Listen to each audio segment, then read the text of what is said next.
Hey Rockstars, I'm JB, expert salesperson and master presenter. I'm the doctor, psychologist, and behavioral expert. This is the Entrepreneur Mastery Lab podcast. We're high-performance coaches that help service-based professionals and entrepreneurs take their skills to the next level. 70% of entrepreneurs fail, which is why every week we have real talk with real entrepreneurs to help ensure you are not one of them. We're also the inventors of the Be Rich mindset, where we rise to mastery, inspire greatness, celebrate knowledge, and help others along the way. So join us in the lab. And now, on to the show.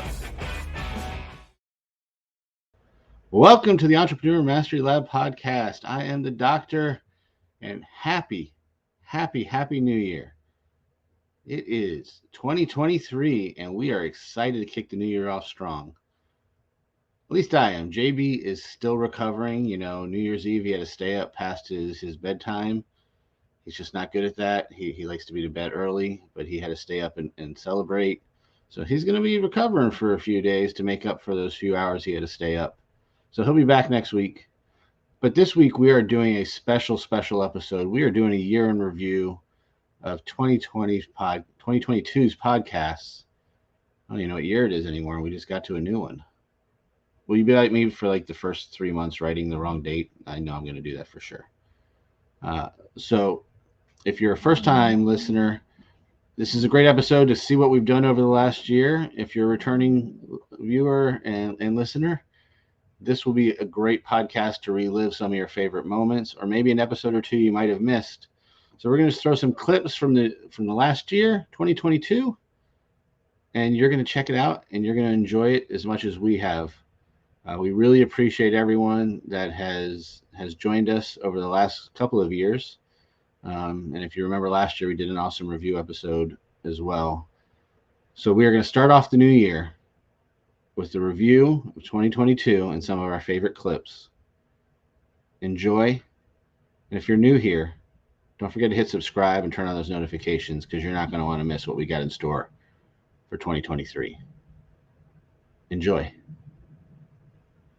I am super excited to introduce Shari Warner. Shari, thank you so much for joining us. She is the owner of Serendipity Counseling and Consulting. Now, your focus is women-centric. Do men and women respond the same way here when it comes to financial stress, or the behaviors and kind of the responses that you see between the two sexes? I think there's some similarities, but fundamentally there are differences. And I think it's because of how women and men are raised and how they're raised to view certain issues or deal with certain situations.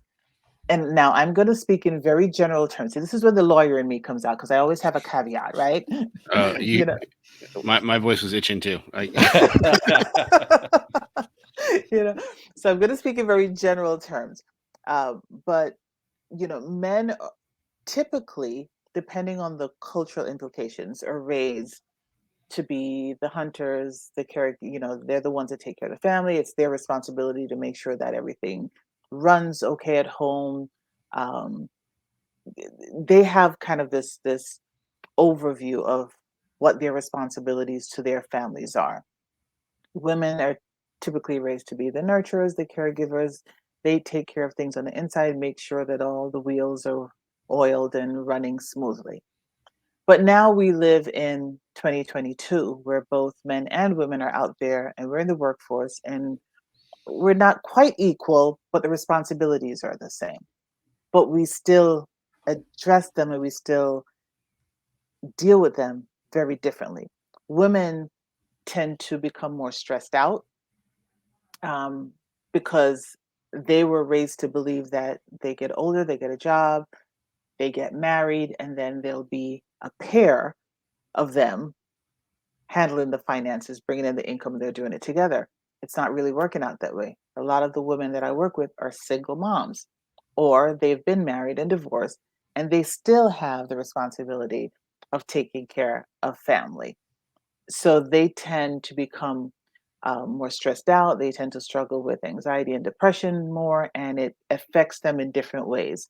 Men will still have the same responsibilities of, okay, I still have to take care of the kids. I got to make sure the bills are paid. I got to make sure the car note's paid. That I have to make sure, I have to make sure, I have to make sure. That's that pressure that's been placed on y'all by society. You're men, you're supposed to take care of the family. Da da da da da da da. And what happens when men get stressed out?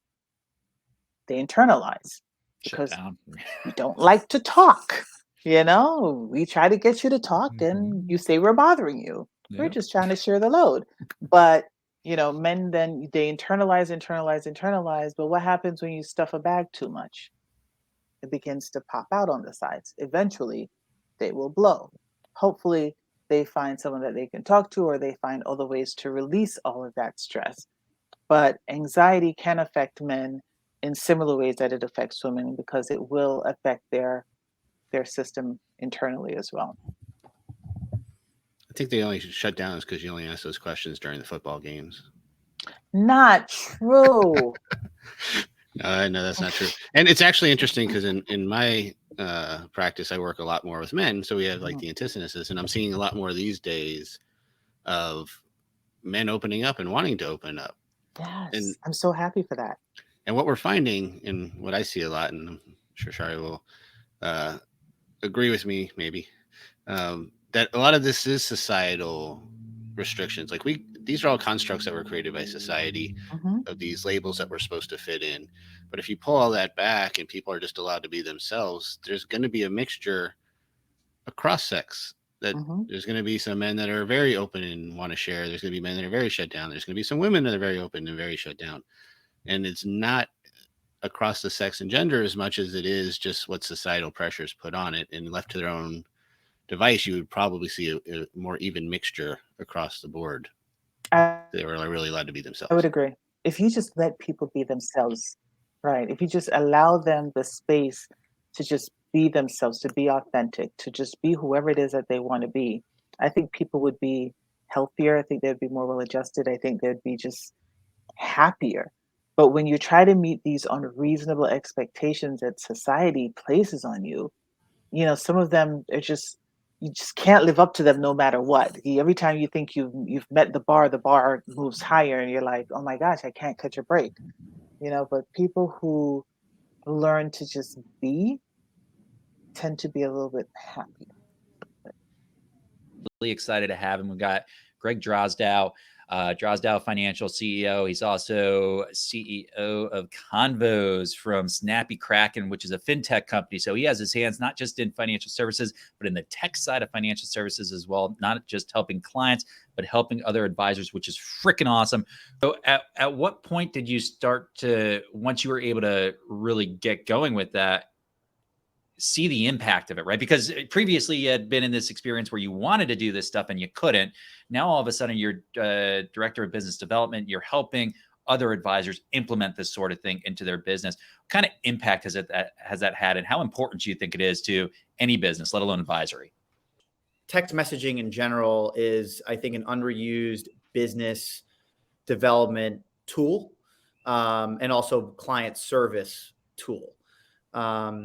And it's specifically for the financial services industry, it's definitely underutilized for a few reasons. I would say, number one, text messaging is one, in order for advisors and any industry professional that has a lot of regulation. So like this would also fall for like attorneys, accountants, for example. You really need to separate your personal phone from your business phone. And a lot of times, really, there hasn't been that much technology that has really done that. There are definitely a few, like, companies. For one common company in our space is MyRepChat, which is also Convo's partner. And, they do like archiving of messages and things, but a lot of advisors aren't educated on this. They're number one, not really educated on digital marketing in general and the power of what a strong email automation system with quality content, for social media, Facebook, LinkedIn, Twitter, even Instagram, now TikTok, like, can do for a brand and your business. And then with that, so that's what Snappy Kraken does at its core. It's automated growth program, which is digital marketing campaigns that consists of email elements, social media elements, and we build out all the content. We have an in-house creation and design team. We also have proof of performance behind the campaigns. We've tested them. We have a handful of case studies and results, which you can see on our website. But one of the things that we looked at last year, myself and a couple of members of our executive team, Robert, our CEO of Snappy Kraken, and Jake, my partner, is that, what other ways can people engage, right, when a lot of those other channels aren't really being either utilized fully or just they're oversaturated? Like, maybe you missed an important, social media post. Maybe you're a prospect or client and you might have not seen that important social media post from that advisor, or maybe you're a financial advisor and you're not getting really good engagement with your emails, right? It's on average less than 25% open rates. Text messaging is 98%. So we just figured, texting is a huge communication channel. We all do it, right? We all have a phone, I hope. And we text with our loved ones, we text friends, we maybe text a funny meme or a joke or an article about something important, or just coordinating plans to get a coffee or scheduling a dentist appointment, right? Whatever that is. I mean, texting, we use it it's the most common used form of communication. So how can we empower other financial advisors to text their prospects and clients? And when we look at some of the data, which we're building out a big report on this right now, but we've done some initial data research. Most people, just for example, like when it comes to appointment reminders, majority of people prefer appointment reminders over text versus email, right? And when we surveyed the landscape of like, how do advisors communicate with their prospects and clients? Yes, email for like important things, especially when it's like, secured private information and, you're talking about accounts or, detailed stuff like that. But general like communication of like check-ins, maybe how you're doing, even obviously phone call is always going to be there, but text, right? We all text. So it's been really exciting. We just launched it in December. We were in a beta for the last 6 months. We really built this system and this program from the ground up. So it's a separate automated marketing, text marketing platform where financial advisors can come on board. They can manage all of their conversations in one place with all of their contacts, prospects, or clients. There's the ability to send campaigns. That's another thing. Most other tech platforms in this space aren't focused on marketing, meaning they don't give really any coaching or direction on how to use texting in a marketing format. And also the ability to deploy messages to the masses, but making it look like it's coming from just you and having a conversation with that other person, which is a campaign, right? So that's what we do. And in addition, just automating some of these things. So like, let's say someone texts into you, right? Let's say you guys for your podcast or your business, right? You had someone that texts in, right? If you could be doing something else and perhaps maybe there'd be an automation that could respond to that person and then encourage them to book a time with you depending on what they need, right? So things like that. We're kind of forward thinking on the content and on the automations, and that's really what Convos is all about at its core. Well, the numbers really back this up, right? You look at the amount of emails that get opened and it continues to drop. The number of text messages that get opened, it's like sky high, right? Do you know that number, Greg? I don't know that number off the top of my head, but I know it's sky high. We could probably Google it, or any of our listeners could Google it in like 10 seconds or less, depending on how fast. I mean, on general, like open and response rates for text is around 98%. Really like her. We've got Dr. Christiana Marron joining us, who is a doctor of physical therapy. Dr. Christiana, welcome. Any like good stories, something that's a real good success story? I know you have a lot of them, but any success stories that you want to share with us that might, leave us on a good tone for the day? Yes, and she stands out to me all the time. And I'm sure if you scroll on my Instagram, you'd be able to see that video. There's this little girl that has my heart, and her name is Nyla. And I actually met her father when I did the Fort Lauderdale Fit Expo. So it goes back to that first, blip of getting my introduction to the Fort Lauderdale city. And he had asked me, he's like, have you ever worked with pediatrics? And I was like, yeah, I actually have. So he said, look, I have a daughter who's got a rare genetic disorder. her legs are really bowed out, meaning like they're kind of out, and she can't walk. She doesn't communicate, and she's dealing with pain. She can't communicate the pain, but she winces a lot. And she was also working at Joe DiMaggio's because they were setting her up for a surgery. So I said, well, okay, let me know. I'm going to come by. And this is obviously, I didn't have a place yet. So I was going to their house. I was going once a week on the weekend. And she was about 6 or 7 at that point, or 5 or 6. And I had to do basic level, almost infant goals with her because she didn't have your basic normal function that a normal child would develop into. But she just tugged on my heartstrings, and I would have to carry her up and down the stairs because she couldn't walk. So I started off with doing like tummy time, belly stuff, all this stuff that you would do almost with an infant, and the goals you would hit with an infant, but I'm doing it at 5 or 6 with her. And the transformation is amazing. And maybe I could link you guys that video, and I don't know how I could even send it, but she now is walking with 2 feet, swinging her arms, doing her thing. And it took us a year and change, and a lot of work on the parents' part, and a lot of work with other therapists and telling them what they needed to do with her. But every little blip you get to see, like her just standing, that was a big achievement for her. And the next was I got her in a walker, and she could not stand the walker. And then she started liking the walker.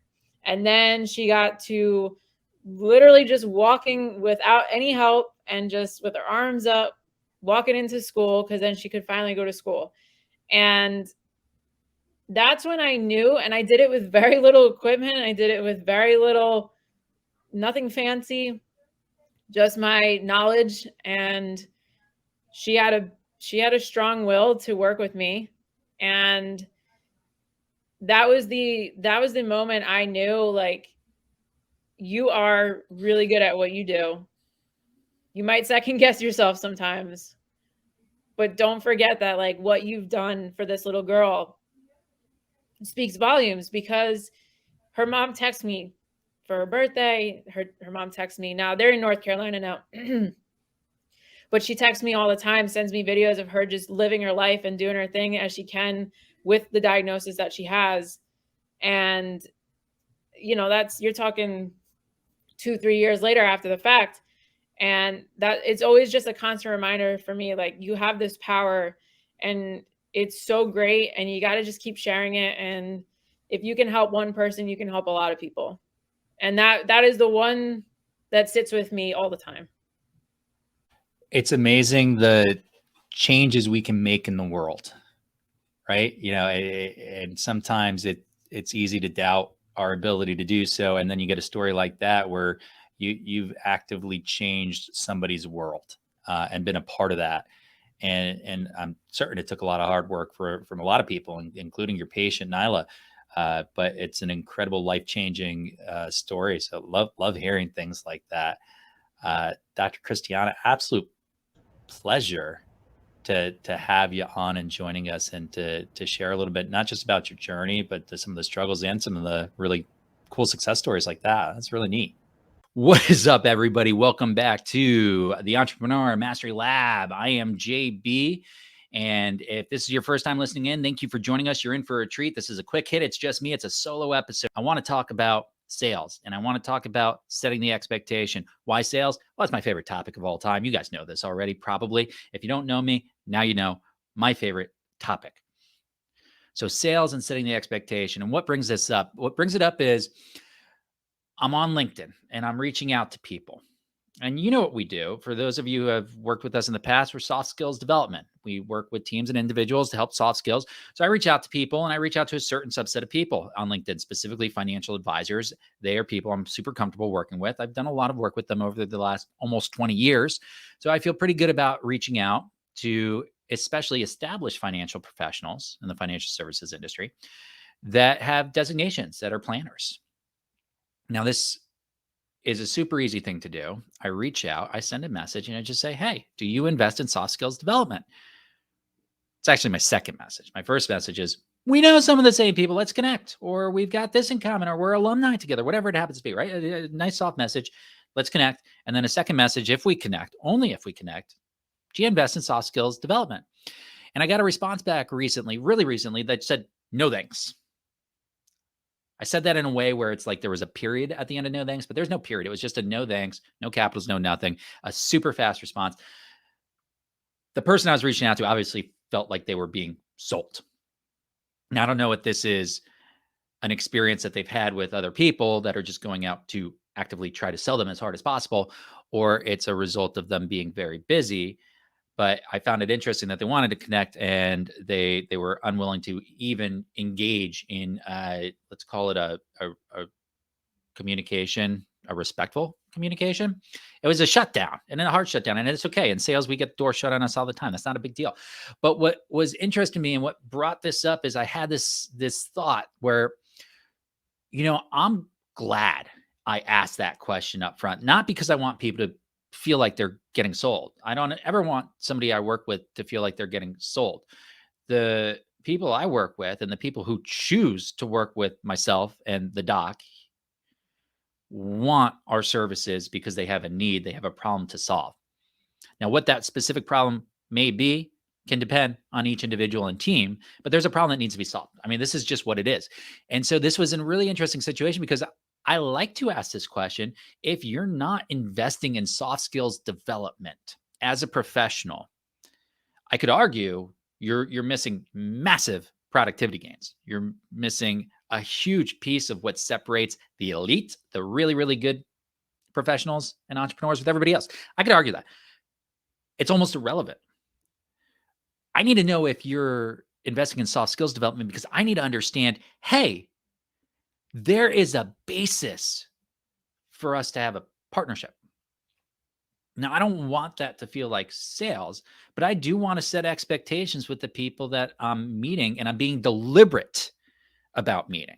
This is not somebody I met at an event where we just happened to bump shoulders and it's like, hey, what's going on? How are you? This was a deliberate, you are one of the clients that I can work with really well. You have the pedigree, you have the foundation, you have the baseline that all of my most ideal clients share. Except I do not know if you believe in soft skills development. I don't. I know you believe in some sort of development because you've gone ahead and you've gotten some serious further education and designation work done. So you must believe in development of some sort. But do you believe in soft skill development? And do you have a need for it? Because if you don't believe in it or you don't have any sort of need for it, there is really no basis for our conversation. And all of this is to make a singular point. When it comes to sales and selling of any kind, setting expectations is incredibly important for both parties. It's incredibly important. We need to set expectations, and we need to do it better than we often do. A lot of times we never set expectations, but our expectations should be set because we do need to understand if people are going to be a good fit for us and vice versa. And it's the very first thing we need to be able to figure out. I like setting expectations. I like this no thanks. Now, I don't like the way he did it or they did it. Might not be a he. Maybe it is. Okay. It's a he. I don't love the way he did it because you connected with me. Why'd you connect with me? What's the point of connecting with me? Woohoo, we got our names on each other's friggin' list now. Awesome. It does nothing for either of us. You shouldn't have even connected. Don't connect with me if I'm reaching out to you and we've got no baseline. Just don't do it. Look at my profile. Look at what I do. Look at who I am. It's there. I promise I'm public. You can find me. 10 seconds, you can find me. Maybe less if you're good with the computer. Anyways, setting expectations, fantastic thing to do. Think about how you're setting expectations. Think about it. Am I setting expectations so I have a clear understanding that this is somebody that I can help? And is there an opportunity, because I'm initiating, is there an opportunity for them to find out from me if I can help them? Because that is a marriage that needs to come from both sides. Both people got to walk down the street together. That's my thoughts. When it comes to sales, you need to set expectations. Really interesting story I ran across. Let me know what you think. I want to know if you've run across anything like that. How many people on LinkedIn do you have? And here's the question. How many people on LinkedIn do you have that you've connected with and they've connected with you and you have done nothing with? How many? Now ask yourself, why? What was the point? Maybe we need to go ahead and set expectations, do a better job, and really engage with these people instead of just adding to our count. Because guess what? The score of how many people you know or follow on LinkedIn, it's irrelevant. What is relevant is what kind of relationships you can create. And the best way to create a good relationship up front, once again, set those expectations. We've got a fantastic guest joining us today. We've got the one and only Shane Santa Croce joining us here in the lab. Why sales process and marketing? What's kind of led you to that? And why have you made that decision to make that a major focus? It's actually a really good question, because that question right there really determined my career path to where it is now from when I was in my 20s. So when I was younger, I've always been in some capacity, right? And when I learned to do sales, leads were anything. We used to get 3x5 cards with a name and phone number. That was your lead for the day. You got 100 a day, but you had to make 400 phone calls. So once you got done with that, you had the phone book, and we would literally go to the white pages and just go down and just cold call. I mean, that was the lead to me. So, I never knew of a lead. And then every once in a while they'd come down. If anybody's ever watched Glenn Ross, we get the Glenn Gary lead, right? And that was from a broker that had somebody that had invested in the past. It didn't work out, but it was a investor who had spent money in the past. And if you got one of those, that was the golden goose, right? So when I started in the title insurance business, I converted to mortgage sales and lending, and my guys were always complaining about leads. So I just started generating my own leads. Then I started generating so many that my staff couldn't handle it. So I'm like, oh, well, I'll just sell them. And our conversions were very, very high. And then other people's were literally 10 to 20% of ours. And I'm thinking to myself, well, they're exclusive. I'm not reselling them to anyone else. I'm not a lead vendor. I'm doing this just to make up for leads I can't. You're an overflow for me. Why am I closing at 42% and you're closing at 8 and 6? So I said, look, here's what I'm going to do for you. Let me listen to some of the phone calls that your guys are taking and figure out what they're doing differently than mine. Wow. What an eye-opening experience that was to hear how horrible people were in sales, right? So I said, look, my guys have a very detailed script that they have to follow. And then there's a part for improvisation and then back to the script. Why don't you let me write one for your guys for free? This way you close more leads. Okay, great. I went up a little bit. Okay, well, what type of CRM are you using? Well, we don't use a CRM. Okay, well, what kind of phone system do you have? Well, it's whatever random thing they were using. And I just started to realize that all these different steps all combined with the sales process, right? So when you talk about marketing is only as good as the sales team that are taking the phone calls. So I started offering a service and I realized, well, I might as well make money off of this, right? So no longer am I doing this as a favor. I started building out branded campaigns specific and then going in and training the staff, creating a script, understanding a phone system and how it should, kind of integrate with your CRM, the CRM follow-ups, how important follow-up was. Then I got to the psychology and the follow-up process. And before you know it, I basically just created a system that you can walk into almost any industry and implement a digital marketing platform that flows directly into the sales process, into the CRMs with a very efficient follow-up process. You're going to have the best results you can get. I mean, that's how the whole thing played out, with me saying, hey, here's some overflow leads. You suck. Why? Let's figure it out. That's it. Why do people naturally suck in your experience? Kind of what's been the number one driver of like where people break in the sales conversation? What are they doing wrong?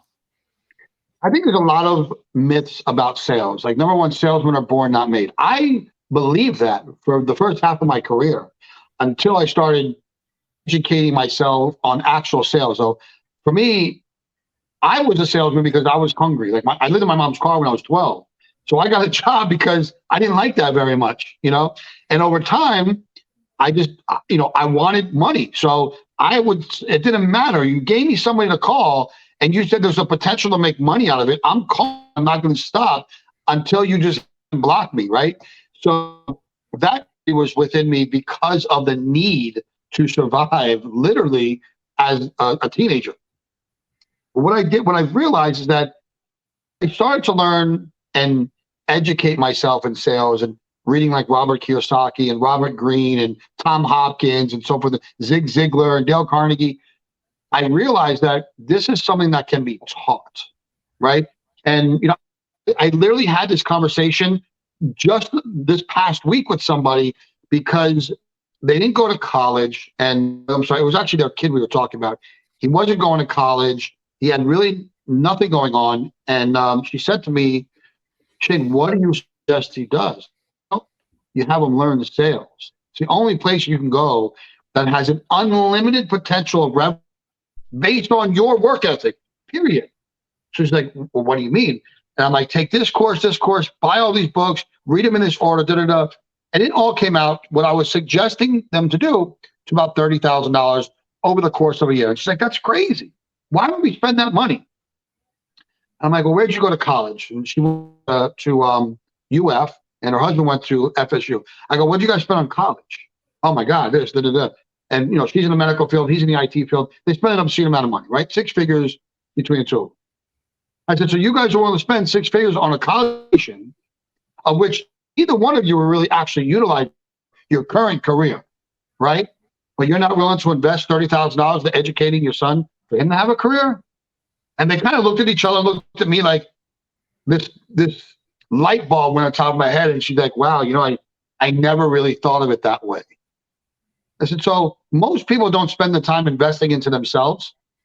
They take a job because the earning potential is 6 figures a year, but it's earning potential. Therefore, you have to find your potential, invest an hour or two, just a day. You can literally completely alter your path in life in 90 days.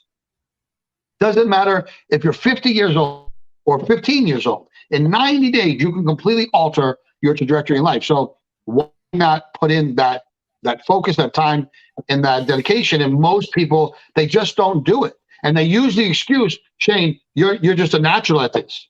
Well, why? I wasn't a natural at 14. I was being yelled at and screamed at and cursed at by multi-millionaire stockbrokers, right? As a kid, I didn't know what the hell I was doing. So if I could do it then at 24, you could definitely do it now. We've got the fabulous Betty Monroe, CEO of Connective Engagements and a current film and television actress, as well as acting coach. What prompted you to move into the space? Because it's something that we certainly see all the time. Being in the virtual space is it's hard to engage with people. For a couple of years, I was actually producing and marketing a sales enablement based podcast. And that started a bit before the pandemic. And as we moved into the pandemic and Zoom became a thing, I started seeing my sellers really struggling in the space. And as a film and TV actress, I thought, well, gosh, I can really help people. The joke was we'd see people with their, screens tilted so far back you could see up their nose, or they were dark, or you couldn't see them, or they had a bunch of clutter behind them. The initial jokes. And sadly, some people still haven't figured it out. I even hosted a webinar during that time period where someone ate a full steak dinner on camera. So, the virtual aesthetics became glaringly important. But then as we moved forward, I started seeing, as you mentioned, people really struggling with that interpersonal connection, especially in the B2B sales tech space, when you're working with prospects and clients and figuring out, well, gosh, how on earth do I do what I've done for 10, 15, 20 years with face-to-face and building relationships with people, and I don't have that face-to-face anymore. But you can, and it's simply about adjusting the way you connect, right? Connective engagement came to me simply because that's what we need to learn how to do. And it's not just a result of the pandemic. It's a result of too much technology sometimes. My own young adult kids struggle with socialization and all of this stuff happening in our world right now. And it's kind of affected everybody, whether you're 16 or 56. Look, we all want to go back in person, and many of us have, yet many have still opted to, this isn't going anywhere. Bottom line, this is not going anywhere because it's saving companies millions of dollars in former travel expenses. It is easier for people. People are able to, pardon me, people are able to spend more time with their families and all the wonderful pros that have come out of it. So it's not going anywhere. And yes, you can. It's just different. We maybe have to learn how to read body language in a very different and more nuanced and finite manner, as opposed to, watching somebody's whole body stance. But it can be done. Simple things like showing your hands occasionally when you're on screen. I talk with my hands anyway, coming from a Brooklyn-based Jewish family, but but doing that actually builds trust. And why? How many times have some of our listeners or even you guys been on a prospective call in the last couple of years meeting somebody you've never met before, and you're on camera and you turn on your meeting and their screen is black? And what that says is, without meaning to, what it says, and I get the uncomfortable part, and that's something for another time, but what it says to the person that you're meeting with is that whatever it is they're doing that you can't see is far more important than the meeting that you've planned together. So these are things to think about. How much of a learning curve do you think there really is to getting good on the camera?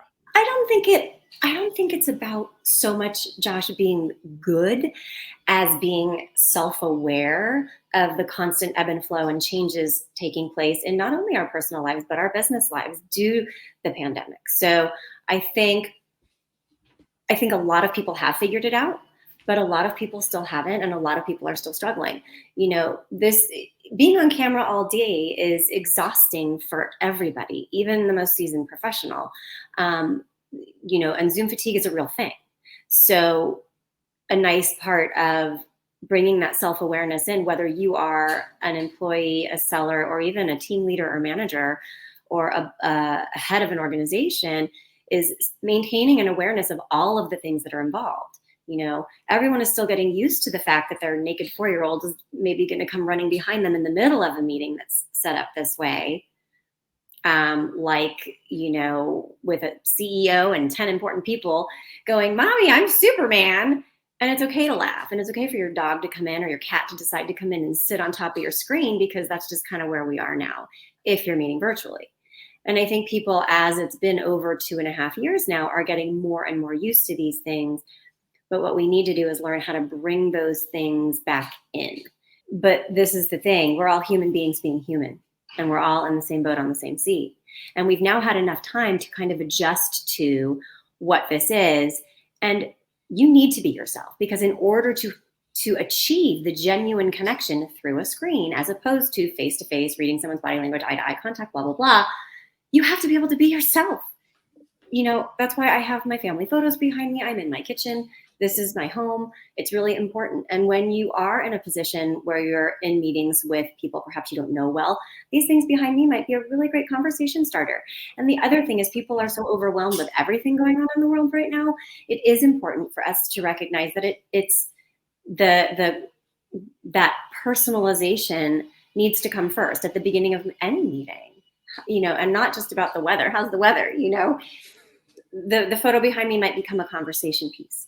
Or, just let somebody know I'm a parent, or anything like that. There's so many different pieces to the puzzle. And I think it's just a tough thing. And it's time and experience and just repetitive motion, doing it again and again. But it's kind of correlative to many people are exhausted, like I said, from being on camera all the time. And sometimes it is okay to not be on camera. And that's a whole different subject, that pertains to whatever's going on within your office space or your organization and how you set up your meetings. But when you do have them this way, yes, it's important to just be you, be self-aware, be authentic, be genuine, because that's how you build relationships in the first place, whether you're in person or otherwise. I can totally relate. My background is what's actually going on in my head all the minutes of every day. Perfect conversation. That's I what love that. inside your head looks like. It's terrifying. Right? Hello. Welcome to the Entrepreneur Mastery Lab. I'm Fuzzy, and I'm the doctor. JB couldn't be with us today. He is out trick-or-treating. If this is your first episode, yikes. It's a doc here, in case you haven't figured that out yet. If I am the doctor, I am flying solo. JB is out trick-or-treating. So we're going to talk about Halloween and networking and personas, right? So Halloween, what's fun about Halloween? You get to dress up, you get to be something different for a little while. You don't have to be yourself that day.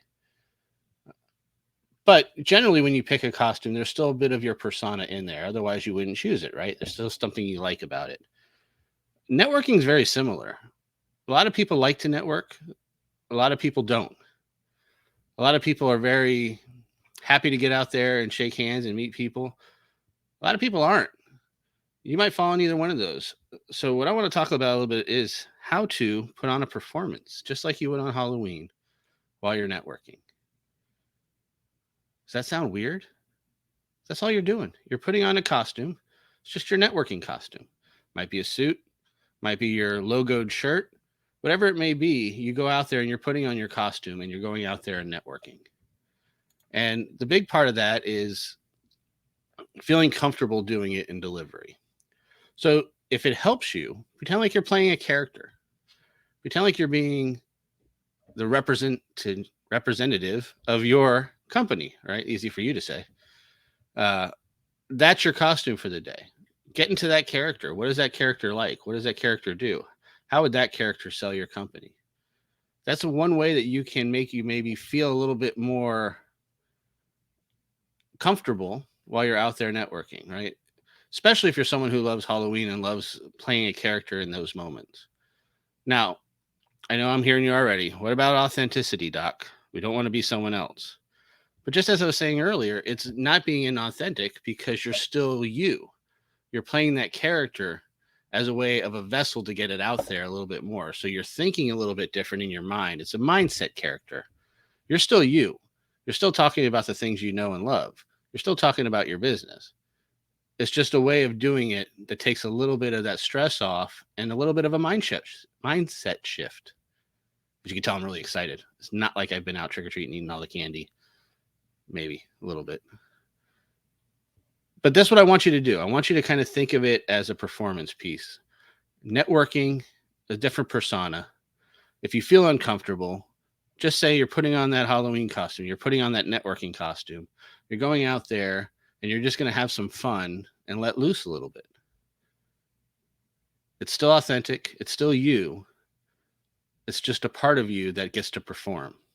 And that small mindset shift, I need to change those two words around.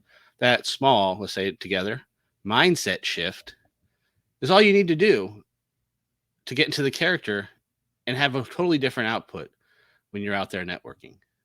So let me know. Is that something you can try? I would love to hear some what you guys think. Slide into the DMs. Let us know. Reach out on all our social media platforms at JB and the Doctor. I really want to hear back what you guys do to get into mode to do the networking so that you feel more comfortable. If you're already comfortable, great. You already got that persona. Then you don't need to try this. But you might want to because it's fun. It always is kind of fun to feel like you're someone different even when you're yourself. It's just a little bit of a way to kind of shift that mindset and try something a little different. We have an absolutely awesome guest joining us today from 26 North Productions, Maxence Doytier. How did you end up in this space? Did you ever expect this is what you were going to do? Or was this just a natural progression where like this is the zone you knew you were going to own? How'd you end up here? Yeah, so I think the entrepreneurial spirit is something that you have within you. I think there's certain skill sets that you learn over time, like organization. I mean, that's a skill set, and you want to get better and better at it. I think every opportunity I've gotten have been just positive contacts and connections, networking, meeting people, similar to our relationship, how we met in a just very positive function of which we shared common interests, common goals. I think when you align yourself with other entrepreneurs, other business savvy individuals, it allows you to elevate yourself and elevate your vision. I think the bigger you dream, the more vivid that dream becomes. I love that, man. I might just steal that quote from you. I'll give you a little love though. I'll let it be known. You know, the interesting location that Maxence was just mentioning that we met was the Evolve Networking, hosted by JB and the Doctor. So cheap plug. I love cheap plugs. I like that. Involve Networking. It was great. And it was at the Brightline station. Very effective. JB presented his personal story of how he got together with Big Al doesn't pay. Big Al doesn't pay. He doesn't pay. And was that his name? It was Big John, but it's all good, man. The name's not the important part of the story. He was big. That was the most important part. He was big. He was big. He was tall. He had a message to deliver, and he knew that message, and he shared it every single day, and it made the bus driver want to better himself. And for those of you that don't know the story, I know I can give you the Cliff Notes.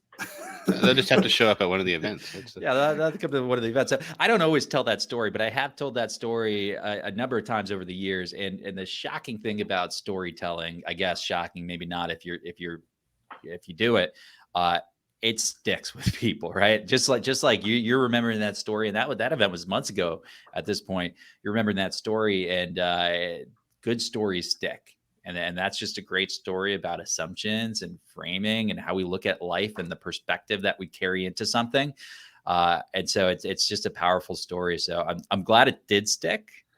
It's always nice when I hear that feedback. I'm a big believer in keeping things simple and delivering a strong message. And I think the message overall from that really connected everyone. I think going into the space of being an entrepreneur and connecting with other business people and joining networking events, there's a social level and there's a networking level, right? Isn't that the point? So on the social spectrum, that's where like the drinks and the venue space and the glitz and the glamour, that's a social. But then the networking is where you actually do business, and you have to kind of like teeter that line of like, is it 50-50?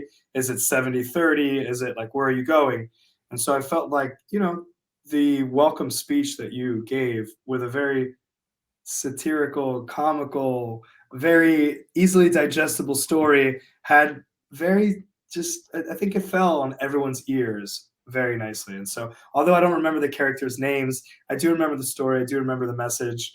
And I think that connection is what brought us here today. And so I'm grateful to keep connecting, and I'm grateful, and I want to go to another Involved Networking. I want to hear another story. We're getting there, man. Our goal's monthly. So if you're in South Florida, we're not quite monthly yet, but we're working towards it. So keep your eyes out and peeled for our social media content. We will have a lot of details on any other Evolve Networking events that are coming up. We are really excited to continue just having absolutely amazing professionals get together, learn something, be intentional, and really level up their networking so they make better connections, right? The whole goal is to have that better return on investment with your time, because we don't have a lot of it as entrepreneurs. We're always stretched for time. And this is just our way of kind of, building out a community together where we feel like we can make a big difference compared to what's traditionally done. Right. And I've been to a ton of networking events. The Doc's done a ton of these things, and too often it's purely social and there's not enough intention involved. And that doesn't really help. That doesn't help you achieve your goals as an entrepreneur. It needs to have a little bit of both. And now back to our regularly scheduled program. Yeah. So I'll take a shot of tequila. Take 2 shots of tequila, actually, please. Nobody's saying we didn't have shots. We still know how to have a good time, Wasn't that a fun episode? We really enjoyed looking back at 2022 and some of those awesome clips. We got a lot in store for this new year. We're going to take it to the next level. We're going to keep hitting you with some awesome guests and some quick hits. And as you know, we are on podcasts on anywhere you listen, plus on YouTube. So you get to listen and watch and check out our YouTube channel this year if you haven't, because we are going to be turning up the content in there to the next level. We've been hitting you with shorts consistently. We've been hitting you with our podcast consistently. We're going to be adding in some new tidbits on the YouTube channel exclusively, where you're going to get some great teaching from JB and I. And we're really, really excited to what we're going to add to our YouTube channel in the coming year. So check that out. make sure you subscribe to our podcast, subscribe to the notifications so you don't miss them. Still be coming out once a week at you. Hope you really enjoyed it. And do me a favor, if you have a favorite clip from this past year that you really enjoyed, or if there's one that you saw today or listened to today that you really enjoyed, slide into those DMs. Let us know. We really, really want to hear what you guys liked. I want to give you more of it. So this is the only way we know is when you tell us. So we look forward to hearing from you. We look forward to an awesome 2023. I'll go see if JB's awake yet. I'm not sure. And we will catch you guys on the other side. And don't forget, you can always follow us on our website at jbandthedoctor.com or on any of the social media at JB and the Doctor. We will see you on the other side. Peace out, yo. Happy New Year.